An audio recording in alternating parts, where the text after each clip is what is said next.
Culture jacking is alive and well in corporate America and organizations. Let's talk about both on this episode of Mama We Made.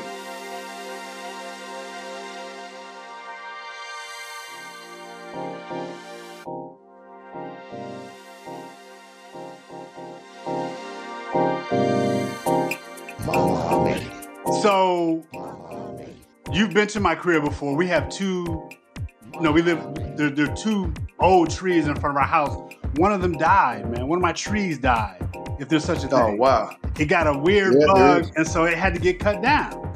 About 2 months ago, the city arborists came and cut it down, this big old maple tree, and it hurt it really, really hurt my feelings, but we got a new tree.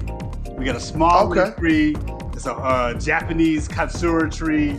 I'm excited about it, and we've had it for like a month now. It's like a new member. It's like we just gave birth to a tree. So I'm watching every day this little bit of tree, little spindly stump or spindly trunk still being held up by two poles. I'm watching it grow. It's amazing how attached to this tree I have become. It happens. And it sounds like there was a heavy aesthetic aspect to that.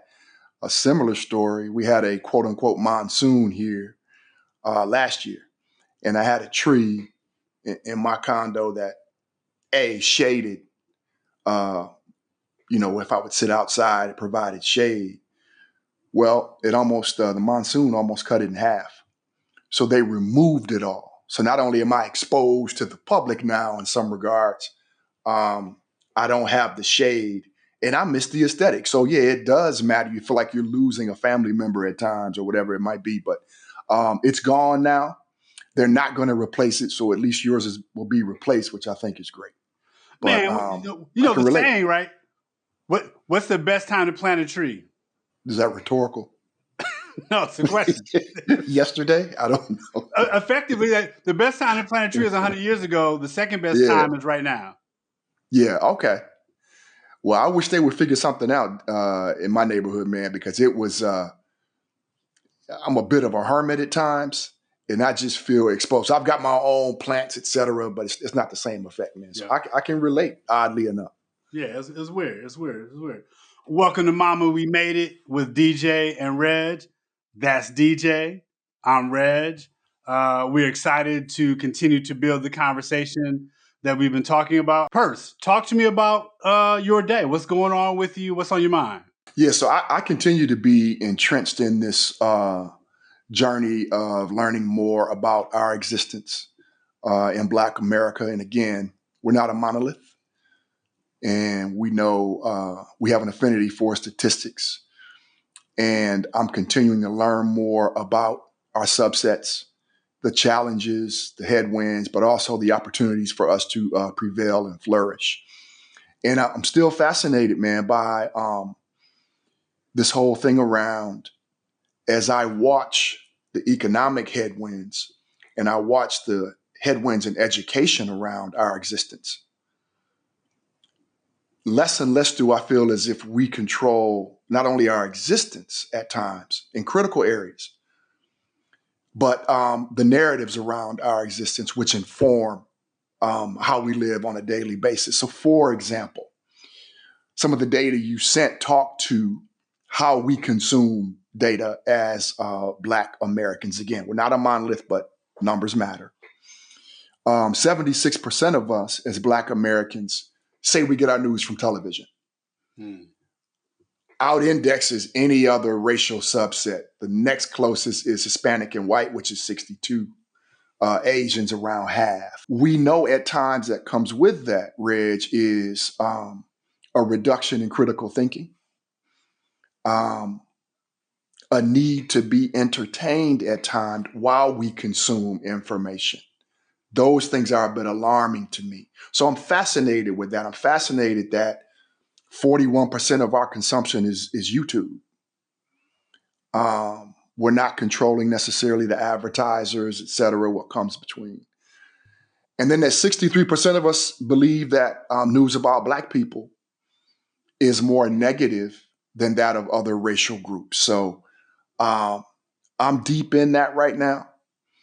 And I'm curious, when we talk about Black Americans and our existence and the narratives around that, do you have thoughts, things that intrigue you? You know, in another life, I have a handle brand historian, and that Mhm. is, you know, a function of my career path as a brand dude and, you know, my family lineage as, you know, historians and educators and community activists.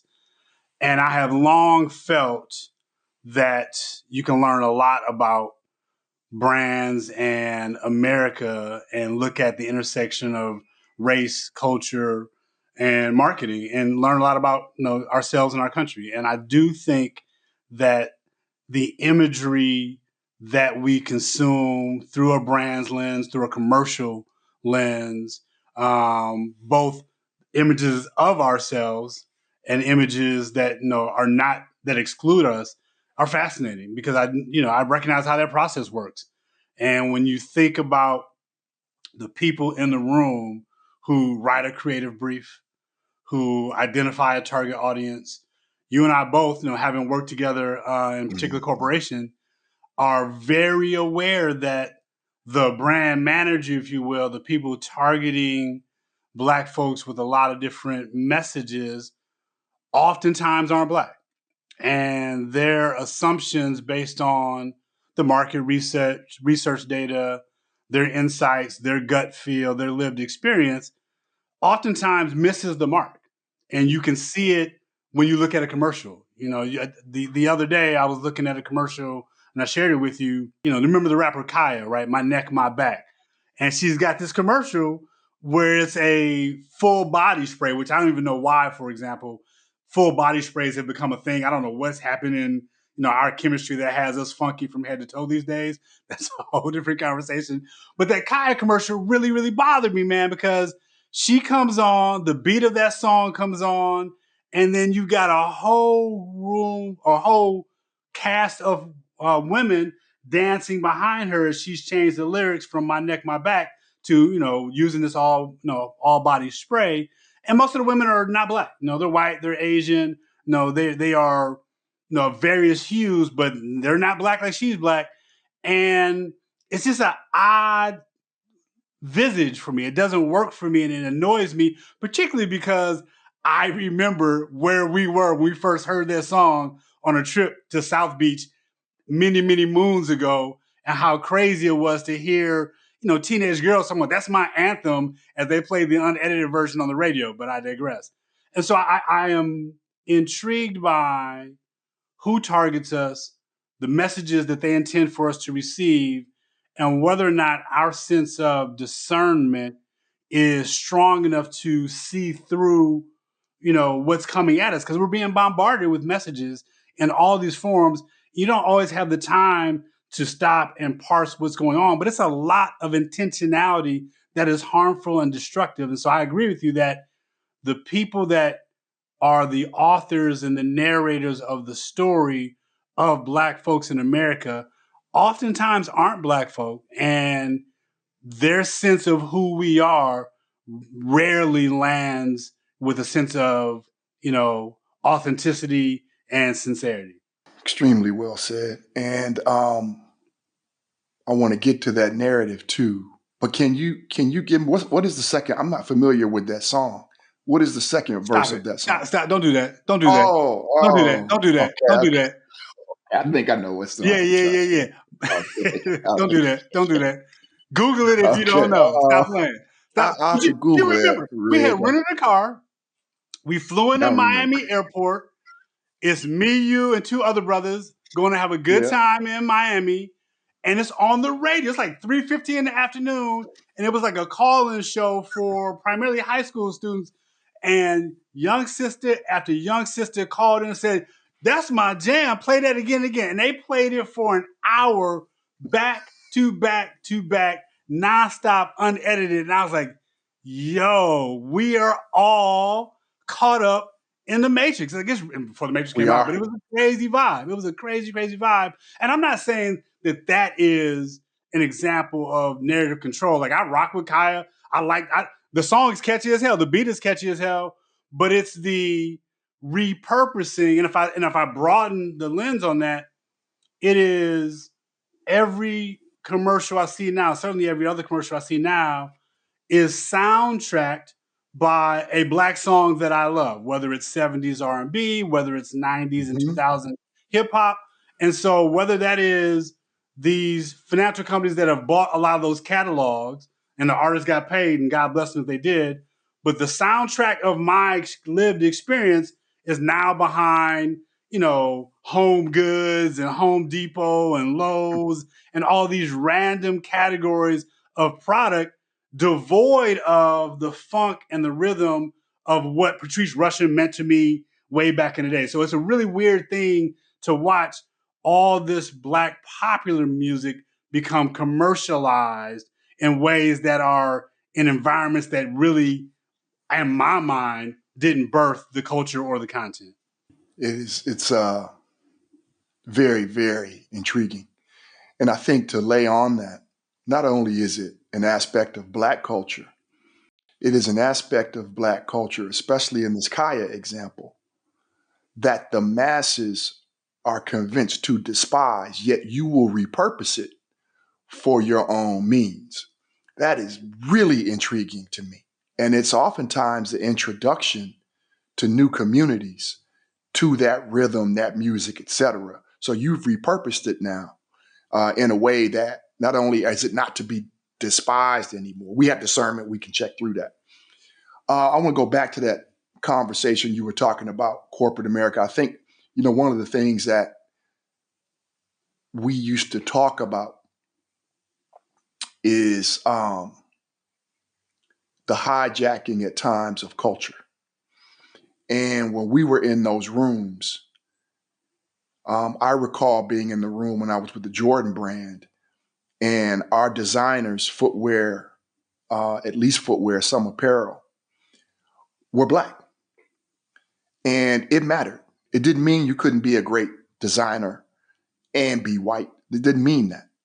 But it meant there was an essence that at times felt more natural, because not only did I grow up with this, but now I took an educational or scholarly journey, a technical journey, to establish things that allow me to produce more of this.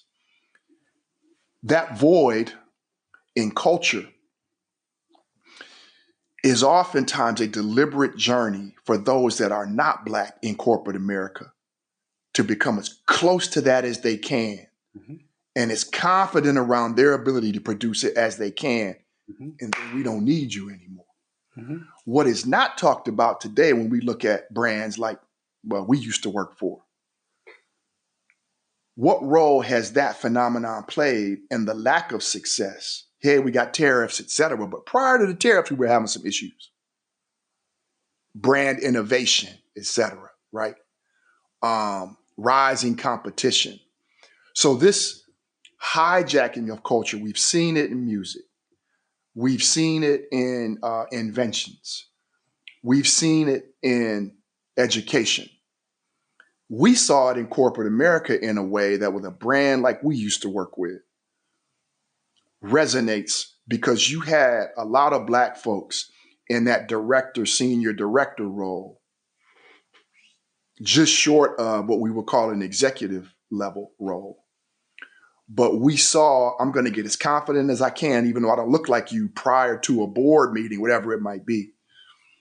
But I'm going to take as much as I can, and I'm going to sit in this room, and it becomes my knowledge. That phenomena is costly when you start to eradicate the foundation of that in a corporate setting. I'm curious whether it's that phenomena, Reg, or other phenomena that you saw that resonates with you when we talk about that corporate America experience that you and I deliberately got out of. So let's that's a good question. Let's stipulate a couple of things, right? So number one, particularly as a dude who grew up in the marketing world, the ability to be really good at harvesting insights and obsessing the consumer, both in terms of their attitudes and behaviors, as well as, being able to surprise and delight them, has to mean that you can not, that you it must not be the case that only black people can market to black people and only white people can 100%. market to white people. It can't be that, right? We agree with that. My first marketing job, my first real marketing job, I worked for Tam Brands, the makers of I remember Tampax that. tampons, right? Best job I ever had. Had it for a year. Then we got bought out by Procter & Gamble. And I worked for two amazing women who, mentored me and taught me the ropes. But the thing that was great about that job was, as a non-user of the product, I had to study the consumer in a really, really, really comprehensive way in terms of market research, understanding all the things that come with that. And I learned a ton about what it meant to be a real good marketer. Having said that, there's no question that in a role like that, any woman knows 10 times more than I would ever know in that job about, what's going on in that space and in that industry. Same with sneakers, music, and the like, that black folks with training and insight and lived experience are going to have more nuanced understanding of black consumers in these large organizations. So we stipulate that both those things can be true. Having said that, I think that the corporate game is very much an old school game. And so as we look at, the current political headwinds and this notion of return to a former greatness and what that looks like, corporate America is going through that same thing right now. We want to make these corporations great again in a certain way. And so whether it's the conversation around the retreating from DEI, which is, again, yet another conversation, what I saw in the last 20 years for sure is the rise of the cool white boy and cool white girl who grew up listening to hip hop in the 90s, a half generation behind us, who recognize, style trends and fashion trends and vernacular trends, right? So what used to be clearly ebonics, right, is now just pop language, and watching them create new language as if they are the arbiters and the architects of that language is all fascinating. So you're right. I do think something is being lost in translation over time as it relates to pop culture in America, heavily informed by black culture in America, heavily informed by black folks who often have to be innovative in the face of struggle to create new genres, create new ways of being, thinking, and speaking. That process is being sped up to where the originators are being separated from their creations, and there are those who are taking control of the translation that are ascending to the heights of success in a corporate context. And it's fascinating, as well as, quite frankly, on stage as performers, right? So, seeing, and hearing the conversation that in the way language sounds today, you can close your eyes and be like, who's that talking? Like, I remember Mm-hmm. going back a year or maybe three now, the actress Aquafina, right? Mm-hmm. Asian American woman. I think she's from New York, I think from Queens.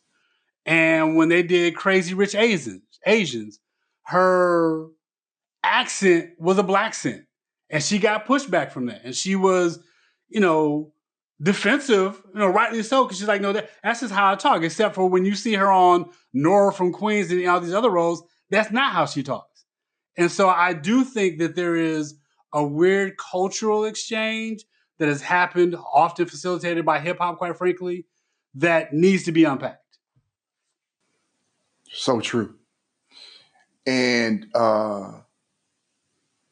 we or others should not be vilified for the ability to exercise range. Here's what I would say. There is a skill, a developed skill that I see oftentimes with Black folks that is not recognized enough. And it's the ability to navigate the obstacle course that an environment presents, oftentimes because we had to grow up developing that skill, Sure. where others did not necessarily have to do that to the extent or rate that we had to.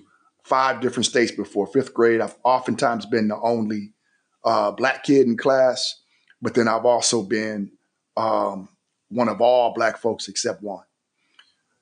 That matters. And I saw that from both sides. And it becomes a skill that you develop when you enter a new environment.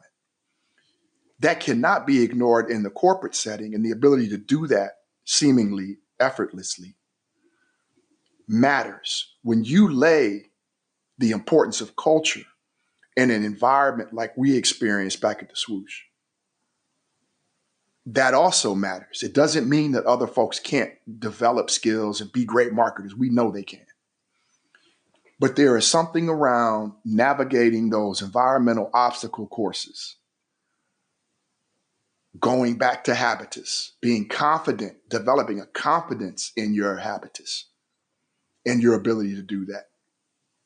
All the pushback that comes with justifying your position, which is a big part of being successful in corporate America. All of that matters. And I don't think that's not something you're going to see on a coaching for excellence or performance appraisal, but it becomes a part of us that I know you have it. And I'm not talking about code switching. I'm talking about the ability to navigate and take these insights, and nobody sees you working through what it all means, and establishing a position and an existence and an identity in these rooms. When you walked in a room at the swoosh, people knew who was walking in the room. And that mattered. I think a big part of where oftentimes we struggle is when we're in an environment that we're not sure how to navigate, or folks are trying to glean how they can develop these skills that we have, that we've taken all this time to develop through childhood, and think they've got it and don't. So I think it's a big part of the reason that within a month, you and I both decided, yeah, I'm kind of over this. And there are bigger fish to fry, so to speak. I'm also still captivated by that. And as much as we can talk about that experience in corporate America, which is decades for both of us, Perse, what would you say you pulled from that experience that still today ignites you or serves as an influential aspect of your existence? There's a lot of negative things around that, right? Mental health shit and all that. What did you pull from that experience that today you feel like, yeah, you know what? I'm glad I embraced that part of the journey. Yeah, a couple things. One is that, for our audience, they should know that we've known each other for decades now, and we also got the gift of working with each other for 7 years, in my case, at Nike together, from which we both retired. For me, the leaving 10 years ago wasn't bitter, right? It was divinely ordained as it related to that 2015 was a year of synchronicity for me. And a lot of things were going on in my personal life. I got remarried. My oldest was graduated from high school. My youngest was moving from lower school to middle school. And it was time for me after 27 years in corporate America overall to reclaim my calendar. I count it all joy, quite frankly. The 27 years I spent grinding in corporate America showed me the world, taught me so much about myself, about how business operates. Yep. It introduced me to some fascinating situations and people. My confidence grew. And so I learned a ton. What was frustrating about corporate America, not any particular one place, is how much it is a reflection, a microcosm of America. And that is simply to say that race defines the hallways there, just like it defines me walking up and down the streets of America, right? And so the system is the system. the numbers are the numbers. We've talked recently about, the demographic profile of Black folks in America, and we're 14% of the population. In a world where nobody wants to talk about quotas, our numbers are heavily monitored and controlled, and you can see that. Mm-hmm. And you recognize as you ascend in any given corporation that there's a pyramid effect, right? And there are fewer opportunities the higher you ascend, and the headwinds of race and culture and gender, right, are real. So my take from it was give as good as you get. For all of the resilience, for all of the headwinds and fighting, the other side of it is being good at what you do and being serious about your craft, and the value of good work well done in many ways is truly its own reward, right? And so the skill set, the toolbox of things that I learned how to do over the course of my career play out now in all the things I'm doing in my current life, up to and including the brothers and sisters that I rock with, the organizations that I, spend time trying to lift up and be a part of. And if nothing else, I learned how to lead by following, and I learned how to follow by being a really good leader. And so for me, all good doesn't mean there weren't some things I was pissed about. And doesn't mean there weren't some things I was frustrated about, but it was a blessing, the journey I went on. Yeah. And time is closing in on us. So one of the things that I would want to add, and it was my observation, because I had an existence there quite some time before you came on board. And it was, a bit of kindred spirits and cognitive dissonance, a lot of things that happened. But one of the things that I observed, and I know others did because I've talked to folks of all demographics, is that we can create our own narrative. And we can do it in an environment where there are a gang of headwinds. And I'll speak to this and then, we'll say goodbye. You were working on a piece of business that was not sexy. That by all accounts, nobody was really trying to touch, Rich. And that is our, kids' business. You reframed all that. And yeah, there were other folks along the way who have perspectives and added to that. But you made that really cool again. Again, I'll say there were other folks who played a role in that. But when you walked around campus, you were that dude that made it cool again. And we knew that those kids become young adults, become adults. And their purchasing power would be critically important to us. So that had an impact. So for me, to bring it back to the initial framing of this conversation, it is that power in knowing when you do great work, you're self-aware, you're confident, you can indeed create a narrative around your own existence that suits you and works for you. And I think you were a walking example of that. Man, well, I'll send you a check from my public relations firm. I appreciate that. We are up against time, so I will return the favor in terms of how you inspired and your tenure there made a huge difference in a variety of spaces. I'll say, though, in addition to that, Mama, We Made It isn't just that DJ and Reg had reasonably successful careers.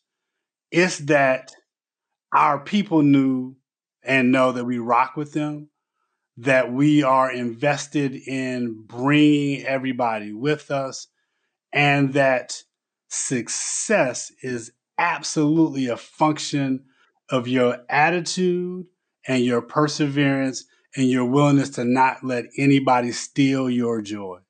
100. Thank you for joining us on this episode of Mama, We Made It with DJ and Reg. Check us out wherever you get your podcast. Tell a friend, subscribe, like, rate us, show us some love. We are building this thing. Just know that we are building this for our people and for all people who want to get free. We'll catch y'all next time. See you soon.